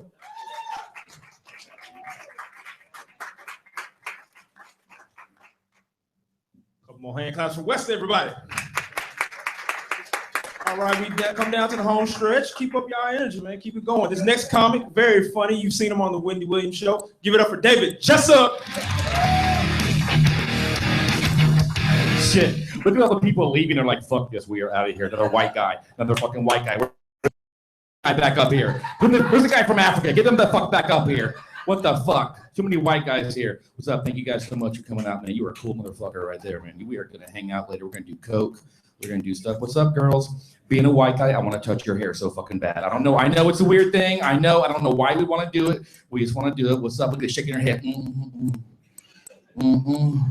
I don't know if you're cold or you're just judging me right now. It's like we're in Hunger Games. Like we're just surviving. Like it's getting down. Like, this place used to have like 40 people. Now there's 12 left. It's like, you guys are like, we better get a fucking prize. Are we getting a motherfucking prize? I don't know. That was a really racist accent I just did. I'm super sorry about that. Are we going to get a... Better? Is that better? Cool. So I have mommy issues. I do. Here's the thing. My mom's retired. She sits at home. All she does is watch movies, and then she gives me reviews of those films, whether I want to fucking hear them or not. She called me up. She's like, David, don't you dare get that movie, The Wolf of Wall Street. It's horrible. One of the very first scenes, they're blowing cocaine up this woman's anus. Oh, shit, Mom. Fuck, I gotta go. Where are you going? To a red box. That movie sounds fucking amazing. I hope that shit's in high def. I will Blu-ray the shit out of that film. I was on iTunes last night and I bought the song Cocaine by Eric Clapton. It's a great song. She's like, I don't know what that song is. You knew, that's cool. You knew, that was awesome. And when I did, a little message from iTunes popped up and it said, are you sure you want to spend 99 cents on cocaine? That's right. iTunes, I've never been so sure of anything in my fucking life than I am in this purchase right here, right now. Some couples here tonight, that's cool. I can tell you guys are dating, you're touching each other, that's cool. I can tell you guys are married because you're not. I was married for 10 years, man, just recently got divorced. So, married for 10 years, which means I was out of the dating scene for like 5 of them. Sometimes when I do that bit, you'll hear a guy giggle, then you hear his girlfriend be like, hey, whoa, motherfucker. Whoa, he just said he was a cheater, and you laughed. Are you a cheater? Or you're not proving to me? Let me see your phone. Guys, there's nothing fucking scary in the world than a woman saying, let me see your phone. Besides, maybe I'm pregnant. Or I'm into black dudes. What's up, brother? How you doing? Pandering, that's what that is. I have, so my parents are like super old and white, and there's only one TV in the house, right? So they're always fighting over it. My mom loves to watch movies. My dad's an old white racist dude from the 50s. All he watches is Fox News, bitches about something, and then mumbles Obama. That's literally all he does. All day, boy, sure, it's hot outside. Thanks a lot, Obama. I don't think that's how it works, Dad. I don't think. Did you see Tony Romo got hurt? Well, Obama. Doesn't make any fucking sense, Dad. So my dad just watches Fox News all day. The problem is a constant drone of misogyny and homophobia coming out of the TV. That's a fucking lullaby to him, man. It knocks him straight the fuck out. He goes to sleep. My mom sees an opportunity. She changes the channel. Here's the thing. As soon as that channel changes, my dad wakes up. I don't know if you ever seen an old person wake up from a nap. It's like they're drowning or surprised they're still alive. Sometimes my mom will fuck with him. She'll shine a flashlight in his eyes and she'll go, step into the light. Cross over. That was a mom trying to kill my dad joke. You're welcome, Addison Improv, at 1:30 in the fucking morning. Where's my prize, God damn it? I had my best workout in weeks. I walked into a spider web.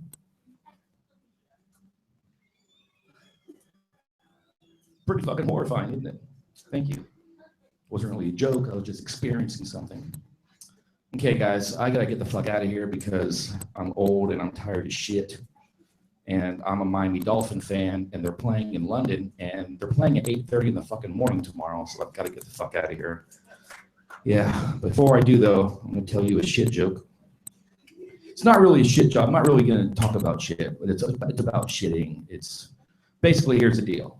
They have these restrooms now set up where if you're in there for more than 5 minutes and they have these motion sensing lights, and if it doesn't detect any movement, the lights turn out. I don't know if you guys have ever been doing your business before. When it goes pitch black, it's fucking horrifying. That's fight or flight time, man. So I'm in there, I'm doing my business. I didn't realize my work had installed these, right? I'm on the Facebook, I'm on the Twitter. All of a sudden the lights turn out. I start to panic because what if somebody comes in, they trigger the light. Now I'm a creepy guy that takes a shit in the dark. Sure as shit, light goes out, so I panic. I start putting my foot under the door. I'm wiggling my foot. I start waving above the stall. I'm rolling up toilet paper. I'm grenading it out, trying to trigger anything. Someone comes in, boom. Okay, here's the thing though. I'm in the third stall, right? I'm in the shitting stall. That's a business-making stall right there. That's what you do, okay? When you have 3 stalls, the middle stall, guess what? That's the buffer zone stall. That should be the cleanest fucking stall in the entire bathroom. That shouldn't even work. That should be a fake stall. That should be a fucking fake stall because the third stall, the business making stall, and the first stall by the wall, you fucking sit next to that. That's weird, man. Don't sit next to that. That's by the door.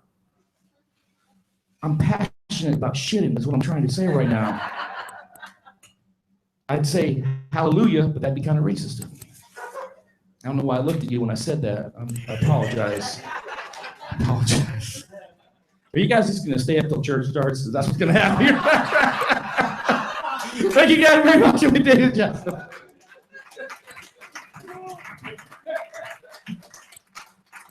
Give it up for David, who might have just confirmed he's racist. I don't know, guys.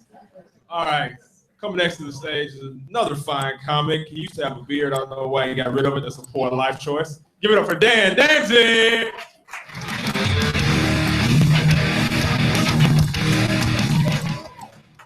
See you later, everybody. Have a safe night. Sorry about David. It's fine. He does this all the time. It's fine.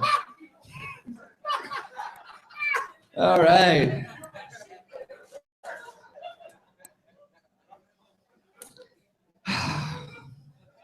Thank you guys for staying. You guys should give it up for them. Give it up for all of you for staying.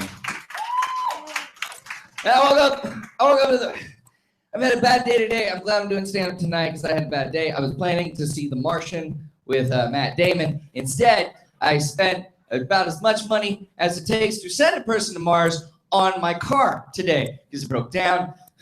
It broke down. My PT Cruiser. Don't judge me. I know it's a terrible car. Probably should have left it for dead. You know your car is bad when you call your friends when your car's broken down and they won't help you because they tell you you can do better. That's what's... They have a nickname for it. My friends have a nickname for my car. PT Cruiser, they call it the preteen cruiser. That's wonderful. That's great. My girlfriend even gives me shit for it. I gotta go out to a show tonight, honey. I'll be right back. All right, stay out of the school zones, Jared Fogle.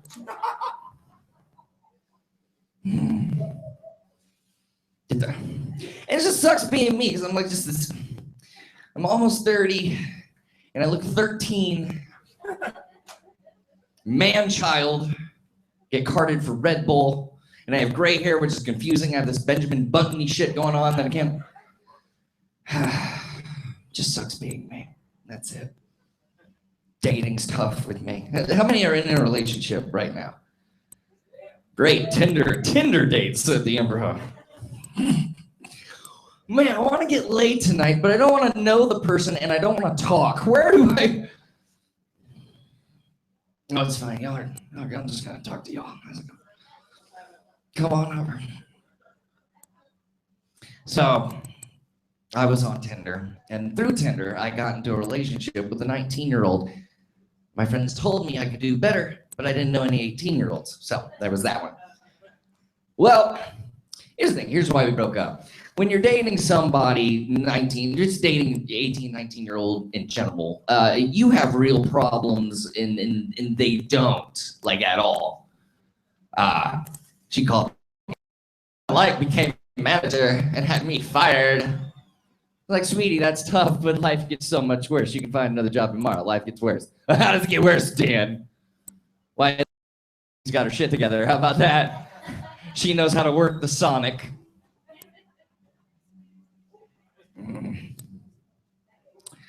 Hey, going to the grocery store. I used to just like, I'm in this relationship now. I live with somebody and it's great. It's wonderful. It's been easy so far. But the other day she sent me to the grocery store, right? And I don't know if any guys in here have ever been to the grocery store. You're probably good at it. I'm not, because like I said, I'm a man-child. I'm very immature. Like when I went to the grocery store when I was single, it's only 3 items: Twinkies, beer, and a Blu-ray of Monsters Ball. Being on, because I don't know anything about the movie. I just go to scene 22 where Halle Berry's fucking something. I don't even. It looks like Billy Bob Thornton, could be a muskrat. I don't know. So she sends me out to the grocery store. I do well, do great, wonderful. I'm driving her car. She drives a Hyundai Elantra. I leave it unlocked. I'm just like, oh, well, no one's going to rob me in a Kroger or whatever. I'm stupid. So I come out. I go to a Hyundai Elantra that I think's mine, right? I think it's mine. Looks like our car, you know? I open the door, start putting groceries in. This guy walks up. He's like, what are you doing? And I'm very defensive when somebody just randomly talks to me in a tone. So I'm like, I'm loading my groceries, bro. You want to start some shit? Right? And I know I can get away with it because nobody's going to fight me. There's no glory in beating me up. You're not going to impress your friends by beating me up. I'm going to go kick that guy's ass. No, dude, he's got fucking 8th grade tomorrow. I'll leave him alone. So you want to start some shit? Bleh. He's like, that's my car, right? And I look at it, and I notice it is his car because mine doesn't say coexist on the back of it, right? You know that feeling you get when like you're in the wrong with somebody, but you don't look at them. You know, like you don't look at them, you don't say anything. You're just like, so that's what I was just not looking at him, taking the groceries out, and then I'm just walking to the car, 2 spaces away. By the way, it was 2 spaces up. Walking, I was like, you didn't need to start shit. He comes to my car. He's like, you forgot something, and I thought he was gonna hit me because why wouldn't he? I would totally hit somebody if somebody did what I did, right? Comes out, you forgot something. Boom. Blu-ray DVD of Monsters Ball. That's right. I buy multiple copies of that movie. I love it. Don't know what it's about. So this is fun. Great. I mean, I don't think Ebony finds anything funny. I think she just loves misery. That's what. I think that's why she laughs. Love you, Ebony. I was in jail. I'm gonna close out on this bit. I was in jail recently. I made a mistake. I had to go to court. They're like, you gotta go to jail. I was like, I'll go. I had to go to jail in Austin, in Travis County. Woo, jail in Austin. Weird. Not as fun. No weed. No weed in jail. She knows. There's no weed. But the cool thing is, not cool, but the weird thing is, like, they keep you in a day all by yourself, and then they move you to general population. In general population, you have this common area, a TV, and then you have to share this, like, cell block with people, right? I'm the shortest, I'm the youngest, but when I walk in, I swear to God, this is true. Right before bedtime or whatever, on the TV is Step Up with Channing Tatum, all right? Step Up, I don't know if any of you have seen that. If you haven't, you have taste. It's Step Up with Channing Tatum, and it is 4 grown-ass men just shitting, just looking at it like it's the Avengers and like it's the most absolutely amazing thing. And this 57-year-old man, I'm never going to forget this in my life. This is a beautiful story. 57-year-old man looks at that, goes to the commercial. He goes, he needs to learn that dance is his way out of his negative lifestyle. He needs dance and he needs his crew. Because if he's selfish, he's just going to go back into his negative ways, selling drugs, doing crime. He needs to learn that with him and his crew, he can finally step up. Everybody high-fived him after that. It was like, yeah, whoa, yeah. Bobby's got it right. And we were all like inspired, because that is inspiring, seeing a 57-year-old man have that realization that was absolutely beautiful and could lean his life in the right direction, right? Bad thing later, we learned like 2 hours later, that guy later tried to escape. Think about jail, and I know what you're thinking, Dan. Were you touched? Were you anything? Very personal information. Don't laugh at that. Stop it. No, actually, Travis County, they're really good. They have this phone number. If you're ever like abused or touched or anything, you call this a phone number. I called the number. I told them what happened, and then they just transferred me to a group of teenagers laughing at me. Thank you very much. I'm Dan Dancy. Y'all been wonderful. Couple more. Hand claps for Dan Dancy and finding out that Step Up has a lot of deep meaning. Stage, very funny guy. Give it up for Robbie Kieran. Thanks. You guys don't have to worry. I left my homemade clock at home.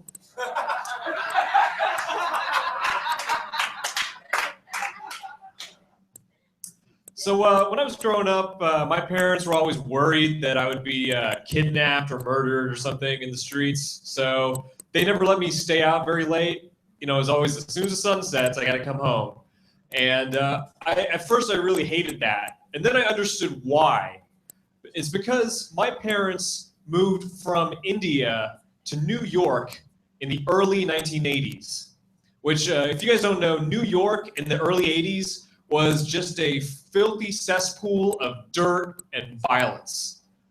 You know, and like as soon as they got off the plane from India into New York, they got stabbed. It's like, welcome to New York. Easy stabbing. That's how it works here now. Flawless New York accent, by the way. I didn't grow up in New York, unfortunately. I was born there, and my parents moved me here when I was about 3. Well, they didn't just move me here; they moved with me. That would have been kind of weird if they dropped a 3-year-old off in Dallas and was like, "Good luck, you're a Texan now." No, I always kind of resented the fact that my parents moved us to Texas when I could have grown up in New York, because that would have been so cool to grow up in New York in the 80s and 90s, you know, back before Giuliani cleaned it up and it was all safe now, you know? Like, that would have been so great to walk home from school every day and go to the park and pick up some crack after school, you know? And sure, I picked up crack here after school, but the Dallas crack just doesn't have the same quality as that New York crack, you know? There's just something about, I think something in the water that just makes the bagels and the crack in New York that much more amazing. She knows what I'm talking about.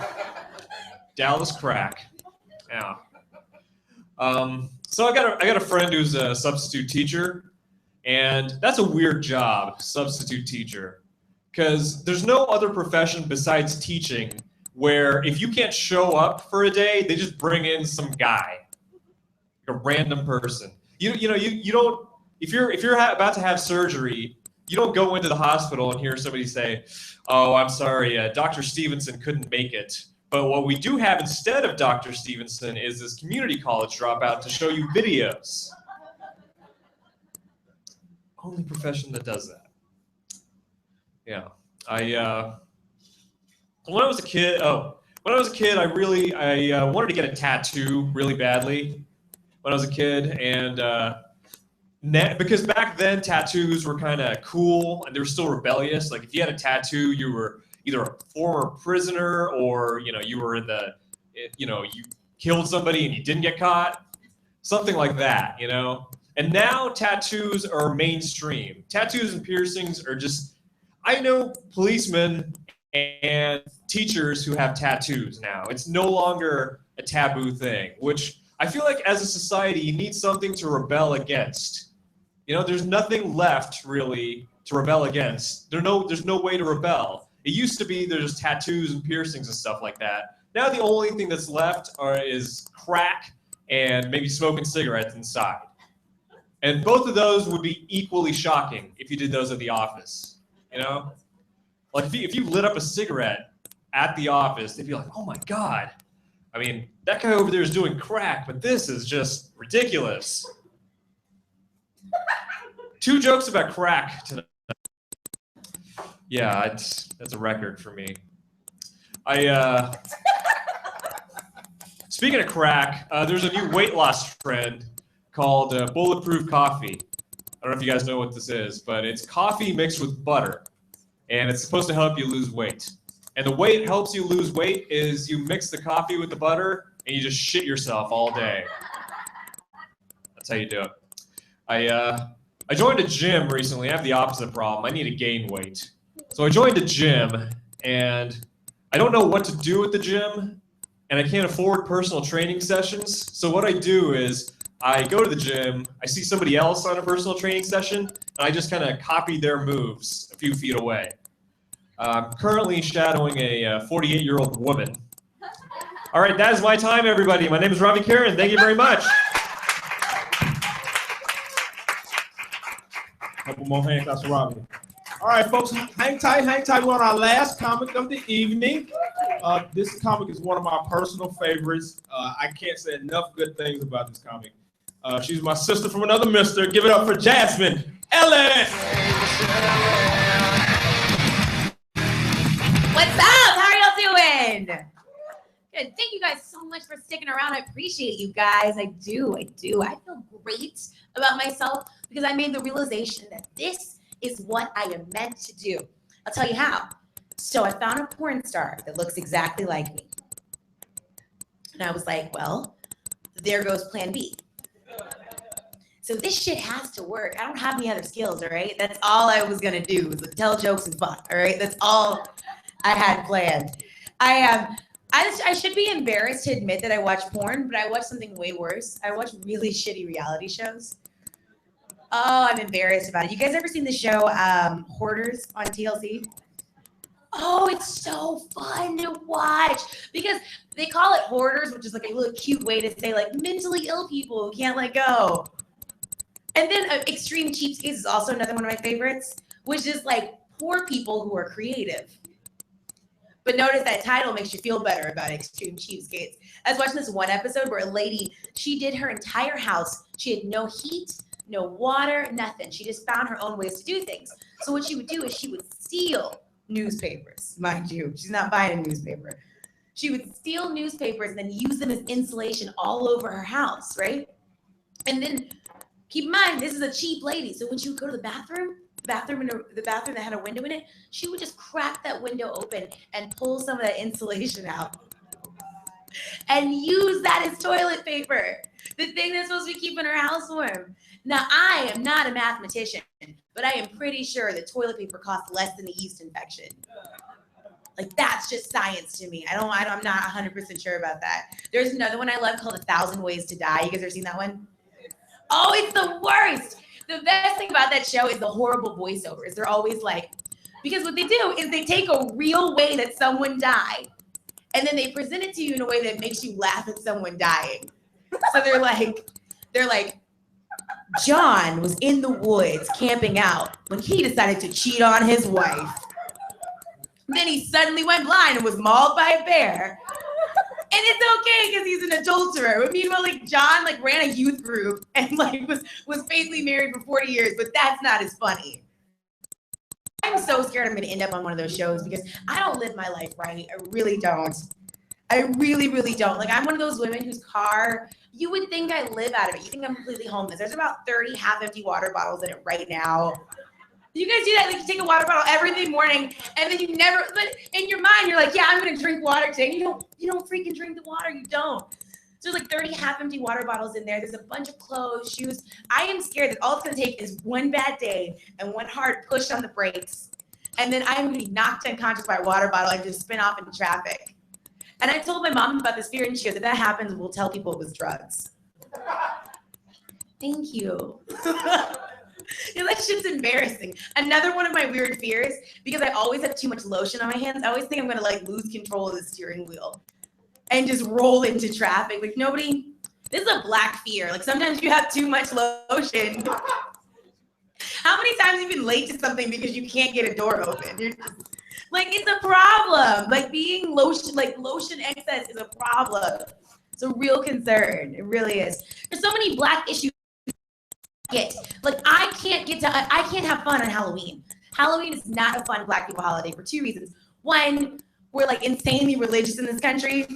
So if you grew up in a Southern black household, you had to go to at least one terrible church Halloween party. And it was a holy Halloween. And you just had to our made up Bible costume were just oversized shirts and shit. It was horrible, horrible. And then the other reason is because if you get to be an adult and you go to fun Halloween parties, you either have to do something really basic, like a witch or a devil, or you try to get creative and no one knows what you are. One year I decided to be Madonna, and I did the full-on like a virgin Madonna, big hair and white dress, and it was really cute. And all night people just kept staring at me. So finally this guy came up to me and said, "Hey, so are you supposed to be like a black Madonna? Is that what you're doing?" And I was like, I was black when I put this costume on, so yeah. I suppose I'm Black Madonna. But they were out of Rosa Parks, so what was I gonna do? Rosa Parks is not a fun Halloween costume because one, you just have to sit your butt down and stay in character the whole night. I refuse to move. This is my costume. You like it? Thank you. Harriet Tubman. There's just not a lot of exciting, fun black characters to be. All right, it is not. It was one of those reasons why I don't like fall. Another reason is because I don't get into all of this pumpkin spice nonsense. Not everything is. I was at Burger King on the way over here because I am a working comic, and that's what you get. So I was at Burger King, and they offer an orange milkshake pumpkin spice. Why? Where does the pumpkin spice even fit into the Oreo? I think I'm starting to be a little bit of an Oreo purist. I just like them the way they are, black and white and segregated, the way they came out. Keep them that way. Leave them alone. God damn it. Pumpkin spice was not meant to be in an Oreo. It was not. My best friend, she's a white. I like saying it that way because I don't think Caucasian people are used to hearing it that way. Like, I mean, you've heard a black, but how about a white? Are you a white? Those whites are a problem. No, she's just a white with a problem. We were talking on the phone, and she's like, can you believe it? Everything pumpkin spice keeps coming out earlier and earlier. Like it was in August. They're ruining fall. If you have pumpkin spice all the time, it's not special anymore. That is some first world shit. That is the most first world thing I've ever heard in my life. Oh my God, I have so much access to this thing that I like. What are we gonna do with it? All this air conditioning and cold water. Like what? Fall is ruined. Fall is ruined. This is what she sounds like to me. It's really cute. I'm in a relationship with a person who happens to be a white. It's fun. You're gonna start saying it, aren't you? And we get looks. We get looks from time to time. In Fort Worth, it's just like, that shouldn't be happening. But in Dallas, it's like, how did that happen? Which I'm okay with. I think sometimes they just don't really know how to process our situation. And I like to fuck with them. I do. One time we were out and I can see this lady just staring at us the whole time. And he's cute. He like says cute things. He says, hey babe, aren't you gonna say thank you? I bought you dinner. And I was like, nigga, I got $8. Oh, you should have seen this white lady's face. Because I told you my boyfriend is Caucasian. All right, so he's laughing it off. But she's sitting there like, wait. Those aren't the rules, okay? They can say it to each other, and we can't say it to them. How is he gonna respond? Like, she was hanging on the edge of her seat. It was so funny. I could see it in her face. And then she had this light bulb moment, like she had a stroke. She was like, oh, they're just getting lighter and lighter. Thank you guys. That's my time. Thank you so much. All right. Thank you all for coming out. We enjoyed you. We had a great time. It was fun. Hopefully y'all get home safely and those watching out in the interwebs. Thank y'all for watching. Have a great night.